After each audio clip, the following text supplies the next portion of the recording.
बच्चों, आज हम पाठ 13 अविकारी शब्द पढ़ेंगे। इससे पहले हमने पाठ 12 में काल के बारे में पढ़ा और उसके प्रश्नावली की, प्रश्नोत्तरों के। अब हम पाठ 13 अविकारी शब्द पढ़ेंगे। तो बच्चों, जैसा नाम से ही स्पष्ट है, अविकारी। विकारी क्या होता है?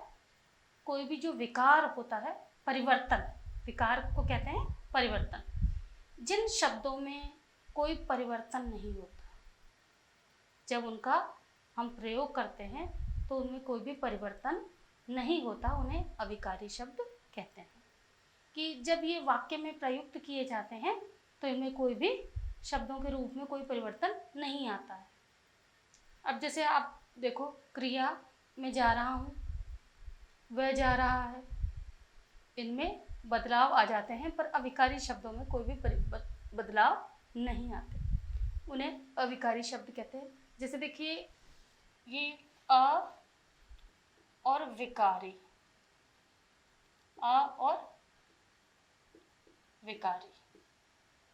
अ का मतलब होता है यहाँ पर नहीं के अर्थ में, अ का अर्थ है नहीं, तो इनमें कोई भी विकार यानी परिवर्तन नहीं होता। इनको अव्यय शब्द भी कहते हैं। अव्यय, अव्यय क्यों कहते हैं? क्योंकि ये अ और व्यय, व्यय जैसा आप जानते हो, व्यय करना, खर्च करना, और ये नहीं खर्च होते हैं। जैसा नाम से ही लिखा है कि अव्यय, ये खर्च ही नहीं होते, इनमें कोई परिवर्तन नहीं होता, इसलिए ये अविकारी शब्द कहलाते हैं। अब हमने विकारी शब्द पढ़े पहले। विकारी शब्द हैं विकारी शब्द जिनमें कोई भी परिवर्तन आ सकता है। जैसे मैं आपको बता रही हूँ, देखो बोर्ड पे, ध्यान से पढ़ेंगे तो आपको समझ में आ जाएगा। दो शब्द हमने पढ़े, विकारी और अविकारी। अब विकारी शब्दों में तो कोई भी परिवर्तन हो सकता है, विकार आ सकता है। विकार माने होता है परिवर्तन, बदलाव, और अविकारी में परिवर्तन नहीं होता, नहीं होता। अब जैसे विकारी शब्द कौन से हैं? संज्ञा, सर्वनाम, क्रिया और विशेषण। ये चार जो हैं ये विकारी शब्द हैं, विकारी शब्दों के अंतर्गत आते हैं। अब देखो, संज्ञा में आप चेंज हो सकता है, बदलाव आ सकता है।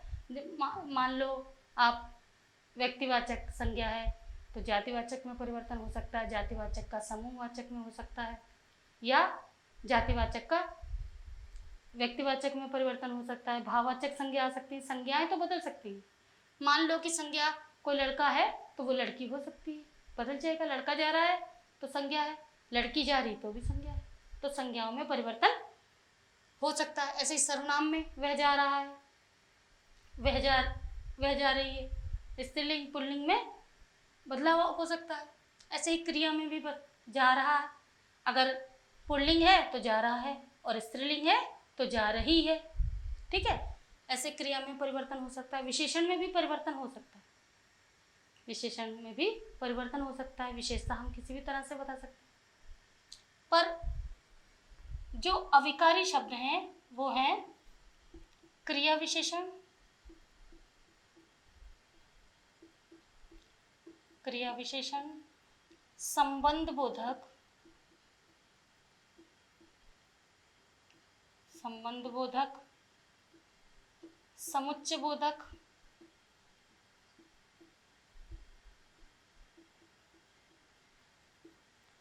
और विस्मयादि बोधक, और इनमें निपात भी आते हैं, निपात भी आते हैं। तो ये आप देखिए, जिनमें परिवर्तन हो सकता है वो विकारी शब्द हैं। जिन वाक्य में प्रयुक्त होने पर जिन शब्दों के रूप में कोई परिवर्तन हो सकता है वो अविकारी शब्द हैं। और वाक्य में प्रयुक्त होने पर जिनमें कोई परिवर्तन नहीं हो सकता वो अविकारी शब्द कहलाते हैं। ठीक है, यही विकारी और अविकारी शब्दों में फर्क है, यही अंतर है। तो आज हम यहाँ पर अविकारी शब्द पढ़ेंगे, जिस अब अविकारी शब्द क्या होता है समझ में आ गया आपको बच्चों? अविकारी शब्द क्या होता है?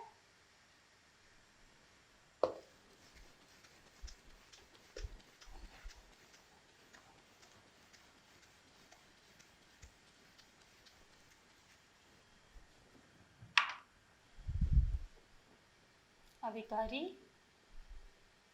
शब्द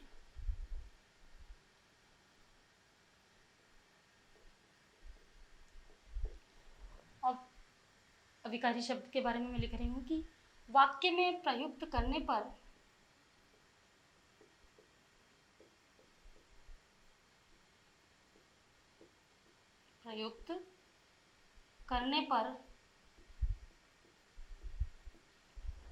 जिन शब्दों के रूप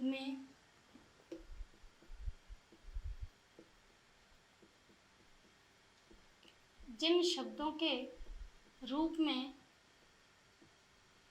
कोई परिवर्तन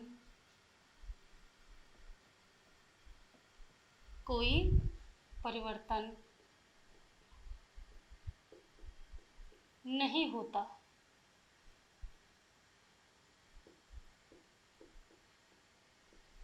उन्हें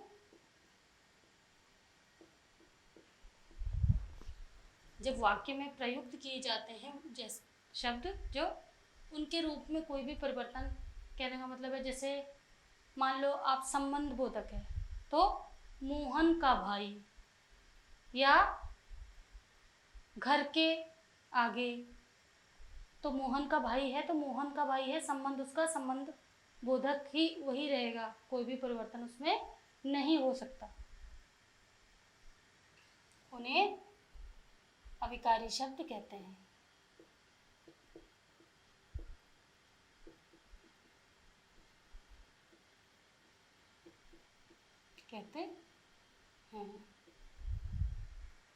अब देखिए जैसे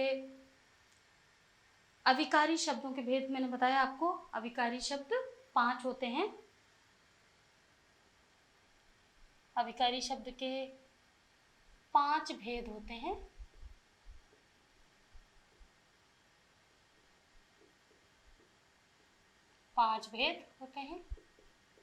अभी मैंने आपको 5 भेद बताए कि जैसे क्रिया विशेषण, संबंध बोधक, समुच्चय बोधक और विस्मयादि बोधक और निपात। पहला है इसमें क्रिया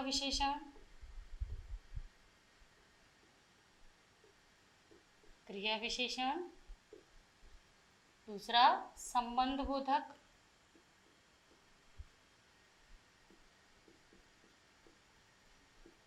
फिर समुच्चय बोधक,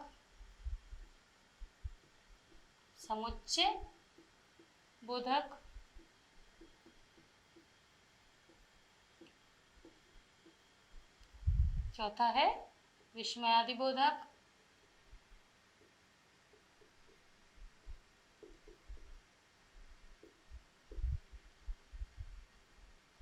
ठीक है बच्चों, क्रिया विशेषण, संबंध बोधक, समुच्चय बोधक और विस्मयादि बोधक, और 5वां कौन सा है? निपात। ठीक, ये 5 भेद हैं इसके अविकारी शब्द के। अब हम सबसे पहले जानेंगे क्रिया विशेषण क्या है। सबसे पहले हम पढ़ेंगे क्रिया विशेषण। देखिए जैसा कि नाम से ही स्पष्ट है कि जो शब्द क्रिया की विशेषता बताते हैं उन्हें क्रिया विशेषण कहते हैं। ठीक है, जो शब्द क्रिया की विशेषता बताते हैं उन्हें क्रिया विशेषण कहते हैं। कि मान लो बच्चा जोर जोर से रोता है, उदाहरण दिया हुआ है, बच्चा जोर जोर से रोता है, तो कैसे रोता है बच्चा? जोर जोर से। रोने का कैसे बताएंगे? जोर जोर से। कैसे रो रहा है? जोर जोर से। बड़ों के सामने कम बोलो या धीरे धीरे चलो। कैसे चलो? धीरे धीरे। तो क्रिया की विशेषता जो बताएं और क्रिया से पहले प्रश्न करें हम कि कैसे। अब जैसे बालक जोर जोर से रोता है, तो कैसे रोता है? जोर जोर से। तुरंत आपका आंसर आ जाएगा, वही क्रिया की विशेषता कहलाएगा। ठीक है। अब कम बोलो, कैसे बोलो? कम बोलो, तो कम आ गया, यही क्रिया की विशेषता है। जो शब्द क्रिया की विशेषता बताते हैं उन्हें हम क्रिया विशेषण कहते हैं। जो शब्द क्रिया की या क्रिया की विशेषता बताने वाले शब्द विशेषता बताते हैं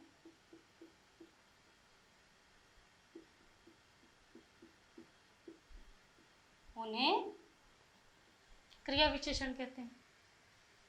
फिर देखिए क्रिया विशेषण के भेद।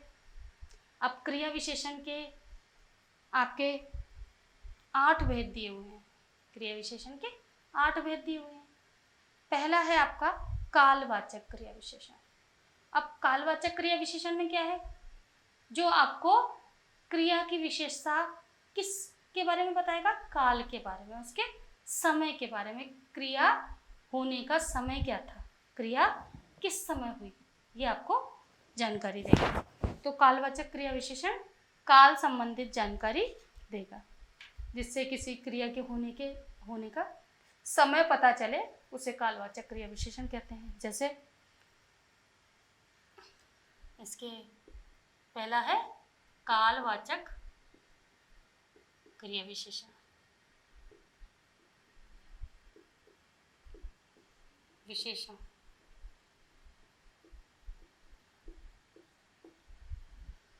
अब कालवाचक क्रिया विशेषण में देखिए उदाहरण, हमें स्नान प्रतिदिन करना चाहिए।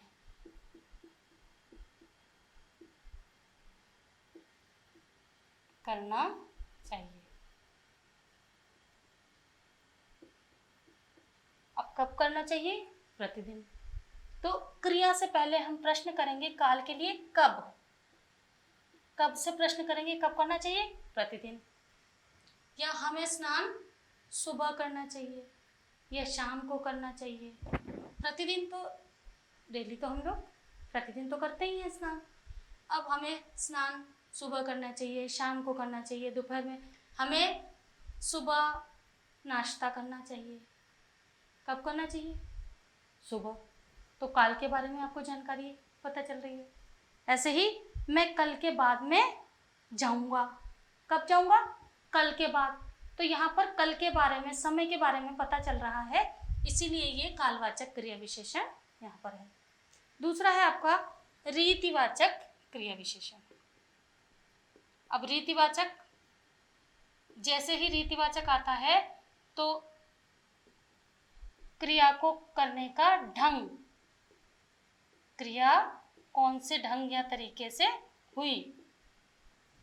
रीति का अर्थ है कि जिन क्रिया विशेषण से किसी क्रिया के संपन्न होने की रीति का पता चले। रीति माने विधि या ढंग, तरीका, किस विधि से क्रिया हुई।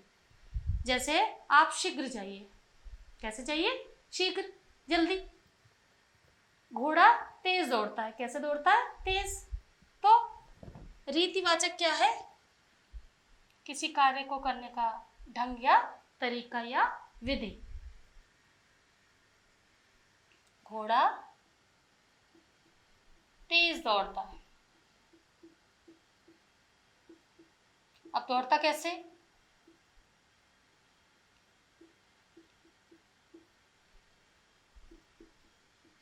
अब अगर प्रश्न करें क्रिया से पहले कैसे दौड़ता है, तो आंसर आ जाएगा तेज। अगर प्रश्न करें क्रिया से पहले, मतलब कहने का मतलब है, अगर आपको इसके उपभेद समझ में नहीं आते हैं क्रिया विशेषण के, तो आप कब कैसे प्रश्न कब किसके लिए करें? समय के लिए, कालवाचक क्रिया विशेषण के लिए। कैसे?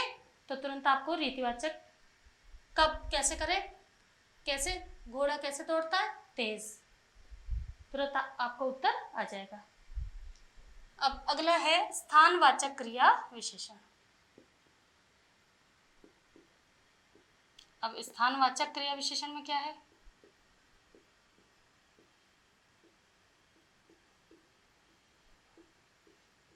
स्थानवाचक क्रिया विशेषण हमें क्रिया के स्थान के बारे में बताते हैं कि जिन क्रिया विशेषणों से हमें क्रिया के होने के स्थान का पता चलता है कि क्रिया बाहर हुई कि अंदर हुई।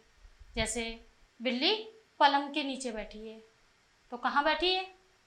स्थान से हम प्रश्न करें तो तुरंत आ जाता है कहाँ बैठी है, तो बिल्ली पलंग के नीचे बैठी है। बिल्ली दरवाजे के पीछे बैठी है। जैसे सभी लोग घर के बाहर खड़े हैं। कहाँ खड़े हैं? घर के बाहर। सभी लोग घर के बाहर खड़े हैं। अब क्रिया से पहले प्रश्न करें तो कहाँ खड़े हैं? कहाँ? तो प्रश्न कर लें तो आ जाएगा तुरंत आंसर बाहर। ठीक है, तो ये आपका स्थानवाचक क्रिया विशेषण है। अगला है आपका कारणवाचक क्रिया विशेषण। कारणवाचक, कारण बताने वाला। कारणवाचक क्रिया विशेषण में क्या है कि कारणवाचक में जिन क्रिया विशेषण से किसी क्रिया के होने के कारणों का पता चले कि क्रिया किस कारण से हुई, उन्हें कारणवाचक क्रिया विशेषण कहते हैं। जैसे बच्चा कुत्ते के डर से भाग गया। किसके डर से? किसके डर से? कुत्ते के डर से। तो किस कारण से? तुरंत आ जाता है प्रश्न किस कारण से, तो कुत्ते के डर से। सर्दी के कारण उसका बुरा हाल है। सर्दी के कारण उसका बुरा हाल है।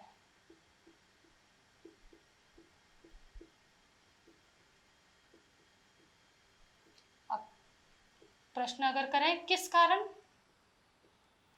किस कारण? सर्दी के कारण। आ गया उत्तर। पांचवा है आपका निश्चयवाचक क्रिया विशेषण। अब निश्चयवाचक क्रिया विशेषण क्या है? जिन क्रिया विशेषण से किसी क्रिया के करने अथवा न करने की निश्चितता के बारे में पता चलता है कि उसके बारे जो किसी काम को करने या होने के कारण उसके विषय में जो संदेह उत्पन्न होता है, उन शंकाओं और संदेहों का निवारण हो, उन्हें निश्चयवाचक विशेषण कहते हैं, क्रिया विशेषण कहते हैं। जैसे तुम कल अवश्य आना। निश्चयवाचक में तुम कल अवश्य आना निश्चित है कि तुम कल आओगे ही, पक्का।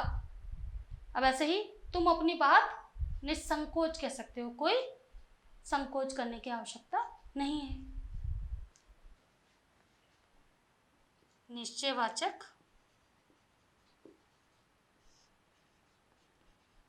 क्रिया विशेषण। तुम कल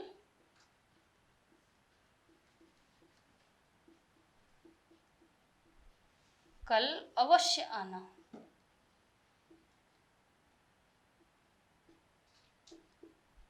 एक निश्चितता के बारे में पता चल रहा है। अब देखिए ऐसे ही अगला अनिश्चयवाचक क्रिया विशेषण। अनिश्चयवाचक क्रिया विशेषण जिन क्रिया विशेषणों से किसी क्रिया के करने अथवा होने के विषय में अनिश्चितता का पता चले कि कोई पक्का है ही नहीं बात, कोई निश्चित बात है ही नहीं, अनिश्चित है, उसे अनिश्चयवाचक क्रिया विशेषण कहते हैं। कि शायद हम कल घूमने जाएं, कोई निश्चित नहीं है कि हम जाएंगे ही जाएंगे, पर शायद हम कल घूमने जाएं, या हो सकता है कल बारिश हो।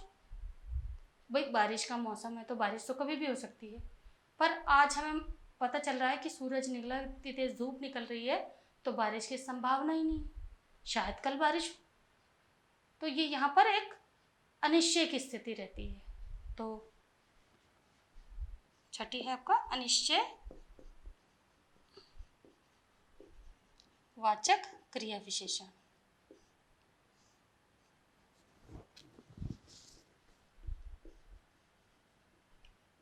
शायद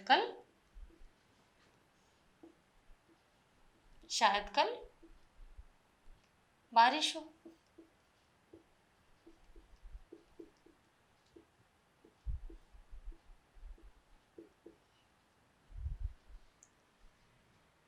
सातवां है आपका परिमाणवाचक क्रिया विशेषण।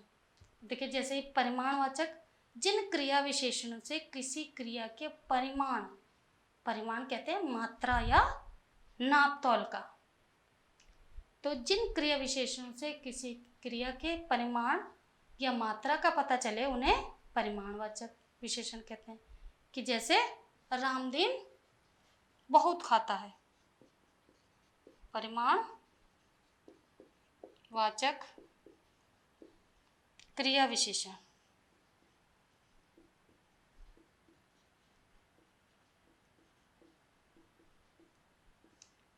उदाहरण है जैसे रामदीन बहुत खाता है।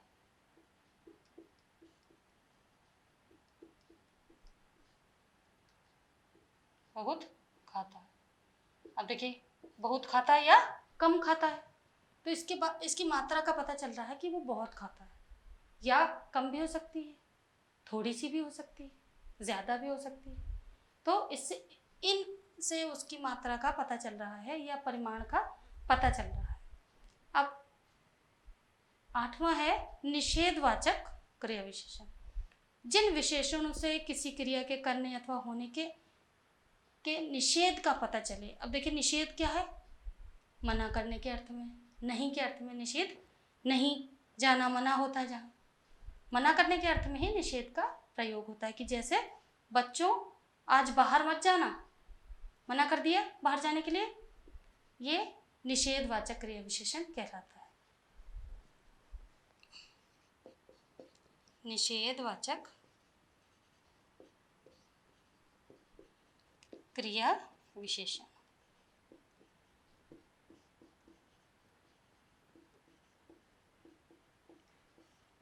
कि आज बच्चों आज बाहर मत जाना।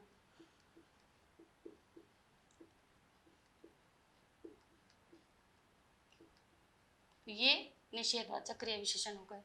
अभी क्रिया विशेषण के हमने 8 भेद पढ़े। कालवाचक क्रिया विशेषण, रीतिवाचक क्रिया विशेषण, स्थानवाचक क्रिया विशेषण, कारणवाचक क्रिया विशेषण, निश्चयवाचक क्रिया विशेषण और अनिश्चयवाचक क्रिया विशेषण, परिमाणवाचक क्रिया विशेषण और निषेधवाचक क्रिया विशेषण। अगला हम अविकारी शब्द पढ़ेंगे संबंध बोधक। देखिए, जैसा कि नाम से ही स्पष्ट है, संबंध बोधक क्या करते हैं? संबंधों का बोध कराते हैं।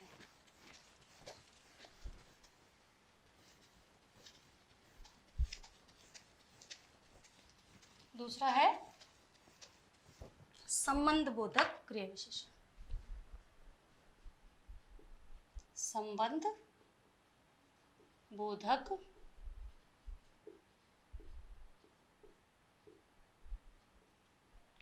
क्रिया विशेषण।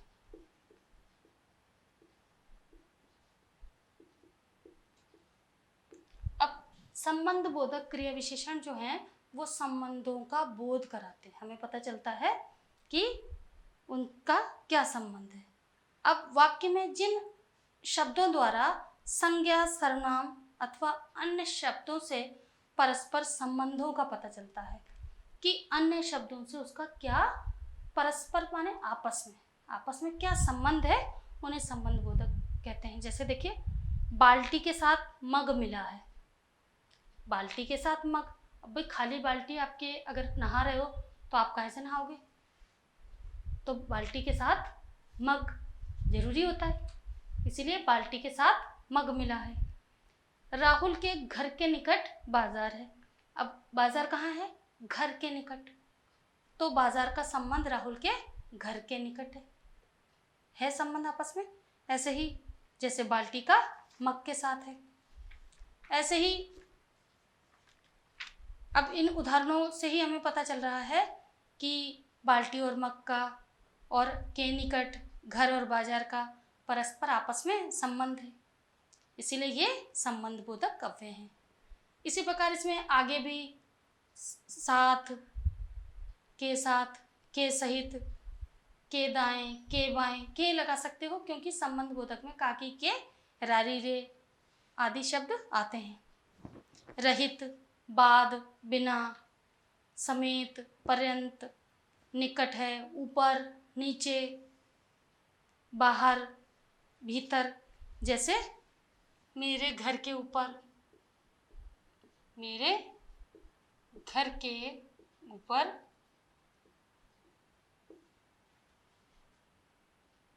गमले रखे हैं, गमले रखे हैं, या घर के ऊपर बगीचा है, टेरेस गार्डन। अब देखिए इसमें ऊपर या छत के ऊपर, छत के ऊपर बंदर है, छत के ऊपर ना हो तो बंदर छत पर भी कर सकते हैं, छत पर बंदर है, तो इनका ऐसे ही के निकट, मेरे मंदिर के निकट बाजार है, या बाजार मंदिर के निकट है, नीचे, ऊपर, भीतर, ऐसे दूर है, आगे, पीछे, विरुद्ध आदि शब्द जो है वो संबंध बोधक अव्यय हैं। अब संबंध बोधक अव्ययों के साथ अक्सर जो प्राय जो संबंध कारक विभक्ति चिन्ह होते हैं, मैंने बताया आपको काकी, के, रारी, रे आदि आते हैं, और इनका अनेक स्थान पर इनका लोप भी हो जाता है। लोप यानी गायब हो जाना। कहीं पर ये लगे, जैसे मैंने आपको बताया कि छत के ऊपर बंदर है, और ये के ऊपर ना लिख के हम लिख दें छत पर बंदर हैं, ठीक है, तो ये भी यहाँ पर लोप हो गया। के जो शब्द है वो लोप हो गया, गायब हो गया। तो छत पर यानी छत के ऊपर, स्पष्ट तो यही है कि छत के ऊपर। ऐसे यहाँ पर जो भी शब्द दिए हैं कि दाएं, बाएं, इनमें के बाएं, के दाएं, ऐसे आप शब्द लगाकर वाक्य बना सकते हो। तो बच्चों, आपने इसमें अविकारी शब्दों में हमने अविकारी शब्दों के रूप पढ़े, क्रिया विशेषण और संबंध बोधक। क्रिया विशेषण में हमने क्रिया विशेषण के 8 भेद पढ़े, और संबंध बोधक में हमने काफ़ी शब्द पढ़े जो कि उनके विभक्ति चिन्ह जो हैं काकी, के, रारी, रे के साथ लगाकर अन्य भी शब्द बनाए जा सकते हैं। अगले वीडियो में हम इनके और भी जो भेद हैं उनके बारे में पढ़ेंगे। धन्यवाद।